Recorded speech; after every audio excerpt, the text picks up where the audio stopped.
Hello guys and welcome back to the Traitors US Season 1 Episode 10. We are at the finale, guys. We are here and we are having a wonderful time. Honestly, what a great episode, what a great finale, what a great conclusion to an absolutely sensational first series from the US Traitors. I gotta be honest, I went into it not really sure how I would enjoy it, because obviously it's a mixture of like normal people and reality stars, and like the next series is just solely reality stars, so like I was a bit concerned how it would work, but my god, these people know how to make good TV. Ha!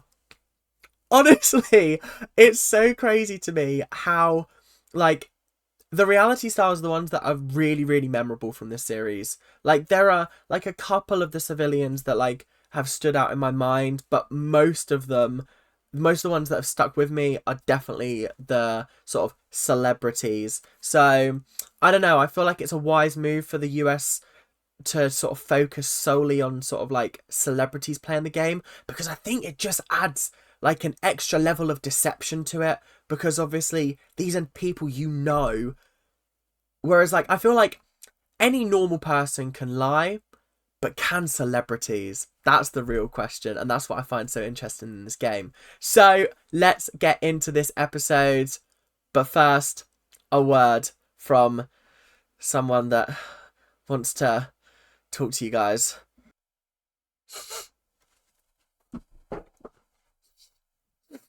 Guys, I can smell the fact that you are not subscribed. 86% of you are watching this video and you're not subscribing. That is not good enough. Come on, people. You can do this. You've got to help Ethan out, okay? Otherwise I'm going to, I don't know, corrupt your internet or something. Ooh, yes, that's a threat. So yes, make sure you are subscribing, okay? Guys, you gotta do what he says.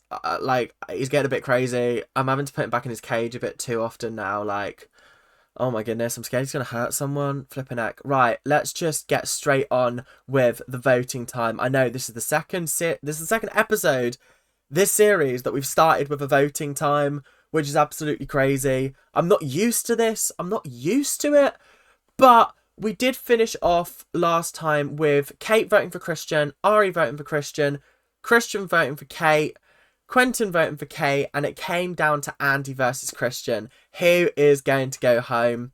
Well, Andy voted for Christian, so that brought it to a 3-2 tie. Somehow, Kate is getting away with it again. I think it's an absolute piss take that she has not been voted off. Do I love the fact that she's still here? Absolutely. But do I think she should have been voted off at least 50 times before now? 100%. The fact that every single round table people have been like, I think it's Kate. I think it's Kate. It's gotta be Kate. And then she's never gotten more than like 4 votes in a single round table. Oh, bless her. And then the shocking deciding vote was Sari voting for Christian and taking him out of the game, voting against a fellow traitor and essentially putting herself one step closer to winning that grand prize. Honestly, getting rid of Christian made the most sense, personally. I think it was a smart decision. I think it was a good move from the traitors, but I also think that it's going to have a better chance of them winning, because Christian was too much of a loose cannon. He was too bombastic. He was too outgoing. He was too he was too good at jeopardizing the game for other people but himself. And so it had to be a move of, let's take him out. Because effectively the traitors took him out. It would have been just Kate and Andy who voted for Christian. But like, I'm glad that they decided to join those two and vote him out and get him out. I gotta say, Christian was absolutely gutted to be leaving, but he did take it like a champ, and he really did own the fact that they just outplayed him, and he was like, what, well done, because like, you did it. congrats to the Traitors because they're playing a phenomenal game. Yeah, big applause, big applause. I loved the fact that he wasn't bitter. It really did sort of heal my heart a little bit because I felt like Christian had played such a good game up until that point, and then he just let himself down at the last minute. So yeah, sad to see you go, mate, but sayonara. After the banishment, Quentin knew he was on the chopping block. They all went outside. There was bagpipes. There was celebrations. There was champagne or prosecco. I don't know. I can't tell what they're drinking. But they were having a little bit of a celebration, and Quentin was like, "Oh, I know I look really suspicious because that's now 2 traitors that have been voted out, and I've voted against. Like, I voted not for them both times. I'm the only person that's done that, so I look suspicious now. But like, I'm still a faithful." But Kate is like, "Yeah, it's Quentin. It's got to be Quentin. It's got to be Quentin. It has to be." And I think this is such a testament to the fact that Ari and Sari are really, really good at the game, because not a single person suspects them. Not a single person, which is absolutely crazy. Like, genuinely absolutely crazy. And I think they've just done such a fabulous job. Alan came out and really hyped this finale up. He has got such a natural flair about him, such a brilliant hosting ability. Like, I say this before, like, Claudia is such a good host because she gets really involved in it. You can feel that she is one with everyone. She can feel the energy and she really does care for them. But I think Claudia's a great host because she makes it feel like it's just a TV show. It's just a game show. Whereas, like, Alan makes you feel like this is a drama. Because, like, he puts on a persona. He plays a character. He is the owner of the castle. And it just makes it 10 times more dramatic. And all of his, like, Shakespearean monologues absolutely bang every single time he says it. Chills all the time, chills. So I do think Alan is a fantastic host. Do I think he's better than Claudia? I think they're on par. I genuinely do think they're on par, because I think they both bring something unique and special. Like, I don't know, I don't even know how to describe it, but they're just both absolutely incredible, and I love them both. So big hearts. So I'm just going to run through what happened in Traitors Tower, what happened before the mission, and then we're going to head into the mission. So essentially a couple of things. Sari and Ari are trusting each other until the end, which I think is a good idea. I think the best plan moving forward is banish Quentin, banish Kate, banish Andy.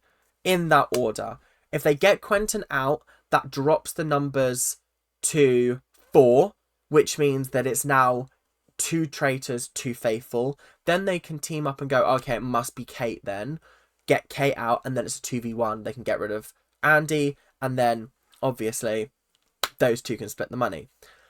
But I have a feeling that is not the way things are going to go, and so I am a little bit concerned.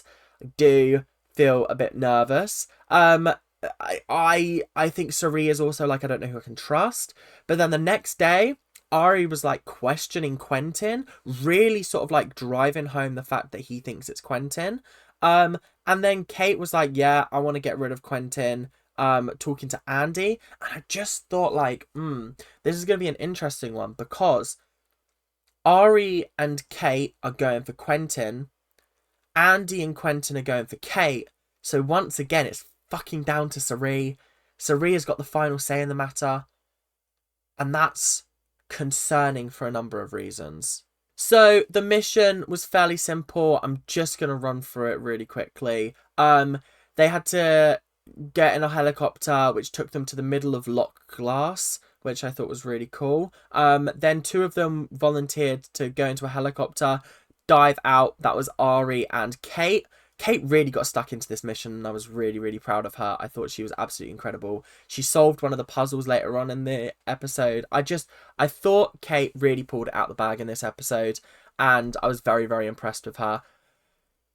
Jumping out of the plane, or jumping out of the helicopter, was not something I expected her to do, but she absolutely smashed it. Her and Ari did so well. And then the other three, Quentin, Andy, and Sari, went around the lock on a speedboat trying to find the money. They essentially could have won back all the money that they missed, and they ended up winning back all the money that they missed. So they ended up with £250,000 dollars in that prize pot, which is absolutely crazy. Wild, crazy, astonishing. What a life-changing amount of money. That's absolutely crazy. It's not like it's millions where it's like, oh, like I'll never have to work again, but it's a good start to like college funds and things like that. So yeah, honestly, very, very impressed that they managed to do that. It was actually a really, really fun mission to watch. They almost didn't get the last 43k, which I thought was crazy. Quentin and Andy both missed the fact that there was a pulley system right by where the thing was. I don't know how they missed that, because I saw the pulley immediately and went, oh, there's a pulley. And they walked straight past it. And I was like, so you just think that that's there just cash? Like, just normally? Like, what's going on here? What's happening? Because, like, I don't get it. I don't me no comprende. So yeah, that was the mission. I enjoyed it. It was a good final mission, and yeah, let's head on to the round table, shall we? The final round table was not as dramatic as other final round tables that I've seen. It felt very played out, and I could see the direction that it was going from the start. Ari was pointing the finger at Quentin straight away, being like, have you been using me? Is the reason I'm still here because you see me as an ally and someone that you've been able to manipulate and sort of steer in the right direction? And then Quentin was like, I haven't influenced anybody in this game. Like, the fact that I voted for Kate every single time and nobody else has proves that I'm not trying to influence anyone. But the person that I do think has been influencing people is Kate. Everyone has got a vendetta against that poor woman. That poor Kate, they have got a vendetta against her. Because, like, I don't know whether it's just me, but, like, I just don't see her as a traitor. I just don't. She's played this game so faithfully. Like, to the point where she was actively losing money because she was like, well, I'm not going to win because the traitors are doing so well. So, like, why am I building money for them? Like, what's going on here? Like, I feel like that makes her so much of a faithful, but people just overlook it. And it is really, really frustrating. I mean, Quentin has not played a very, very good game at all. If anything, he's got lucky. So, yeah. And then my last point of this round table was Sari has played a masterful game because not a single person has suspected her. At the start, Brandy and Kate were like, oh, it could be Sari. But, like, Kate has not brought up Sari since. And I don't think that was anything more than, oh, it could be Sari. She has knocked it out of the park, like, home run. It's genuinely crazy how well she did in this series. I'm blown away. Like, I thought Harry did well in UK 2. I thought that was, like, peak traitor. Because, like, he manipulated everyone until the end. But, like, there was still suspicion on him to some extent. But with Sari, people trusted her. People put them their games on the line because they thought she was a traitor. Faithful. Craziness. Absolutely crazy. So, we come to voting time once more. Kate voted for Quentin. Andy voted for Kate. Ari voted for Quentin. Quentin voted for Kate. And once again, it came down to Sari. Sari voted for Kate, which made Kate the 5th place person, the last person to be voted out at a round table. And she took it on the chin. She was like, you know what? Fair game, guys. Fair game. She stood up there. I'm a faithful. Everyone was like, rah. What? But also, we knew this. Oh, it's so tough. It's so tough because, like, I'm fairly certain since, like, episode 2, Kate has gotten votes every single round table apart from one.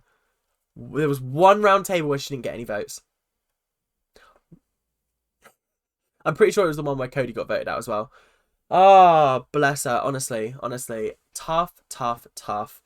Loved Kate. Thought she was a fantastic addition to the series. I really want to start watching Below Deck because of her now. I don't feel like I'll enjoy the show, but like I want to watch it because of her. I find her hilarious. I find her so entertaining. Yeah, hopefully she'll do like a Celebrity Big Brother or something, or she'll like follow in Cerie's footsteps and enter like the civilian one, which I think would be really, really cool. I just want to see her back on my TV again because I feel like she's so entertaining and so funny. But yeah, she had a brilliant line. Let me just get it up on my phone because I actually took a screenshot of the quote, and it was I thought I really wanted the final mission to be a helicopter tour of the castles of Scotland with a quiz afterwards and a glass of champagne, but instead I'm jumping out of the helicopter into the lock. Oh, I love Kate so much. She's so funny. So, yeah. Bye-bye, Kate. We miss you. Okay, guys. We are heading on to the final end game. And they all gathered round. They all had to vote either to end the game or banish again. And honestly, I was shocked by what happened next. Like, genuinely, I was watching and I was like, huh, okay. So, Ari voted to end the game. Obviously, because he's a traitor, he wants to end the game because then he can win. Andy voted to end the game, and I was thinking, does she seriously think there were only 2 traitors in this game? And they've just been faithful. The rest of them have all been faithful. Like, what? Okay. Maybe Quentin's going to banish. Quentin also voted to end the game. And I was like, what? What is going on here? What is happening here? I'm so confused. Like, huh? How have they just forgotten that there could still be traitors amongst them? Like, what? Huh? And then Cirie voted to banish again.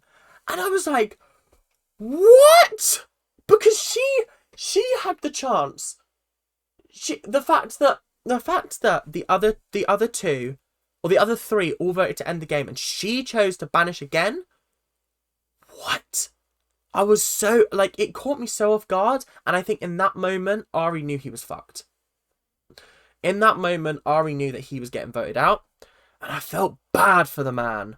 I felt bad for the man because he realised that and he went, I'm going to take myself out of the game because I'm a traitor and I've got a business. I've got a good family at home. Like, essentially, I don't need the money. And I thought that was really big of him. And powerful, I thought. It was a crazy moment and really caught me off guard. I'll be 100 with you guys. Caught me off guard, surprised me, but I feel like he knew the writing was on the wall and he wanted to go out on his own terms. So Ari left the game, banished, 3 people left. They all voted to end the game. The game is over, Ciria's won. And this was when I watched the faces of Andy and Quentin crumble when they found out that Cirie was faithful at heart, but a traitor in this game. Oh my goodness, when I tell you this was single-handedly one of the best reality show moments that I've seen in a long while. The fact that they took it on the chin and were like, fair fucking play. Fair game. Because you actually, like, I think Quentin was like, she deserves an Oscar. Because how were you able to keep that up? Because we all thought you were faithful from the beginning. What?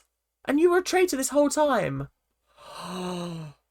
Andy was crushed, obviously. And I think Cirie had to do some damage control. She was like, listen, the bonds that we had, genuine. 100%. That's why I kept you around. Because I couldn't be the one to get rid of you.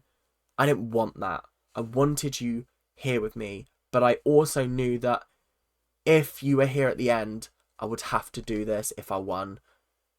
So I'm really, really sorry. Oh, it broke my heart. It broke my heart. I was tearing up. But Suri won fair and square. She absolutely bossed the game. I think, if I'm being 100% honest, she is the best traitor that we've ever had so far. In the 4 seasons I've watched, she's the best traitor we've had. Harry's a close second, but Suri's number 1. So yeah, that's the entire season, guys. I haven't decided if I'm going to do an episode on the reunion. I'm going to watch it. I'm going to make some notes. I'm going to see if there's enough juicy content in it in order to make a full episode on it. Because, like, when I do things like reunion shows, sometimes there's just not enough to talk about, or there's not enough to, like, write down. So, I don't know. We'll see what happens. But I will be doing a ranking the players, and it should be coming out hopefully tomorrow, if not Monday. This is also the 500th video of my channel, which is crazy. So I hope you guys enjoyed. And yeah, I will see you guys later. Make sure to like, comment, subscribe. Do all of that YouTube stuff that you guys do so well. And I will see you guys in the next episode of whatever we do, whenever we do it. And I know you guys will be there because you guys are amazing. And I really appreciate the support. So big love from me. And yeah, keep on ranting. See you later. Bye now.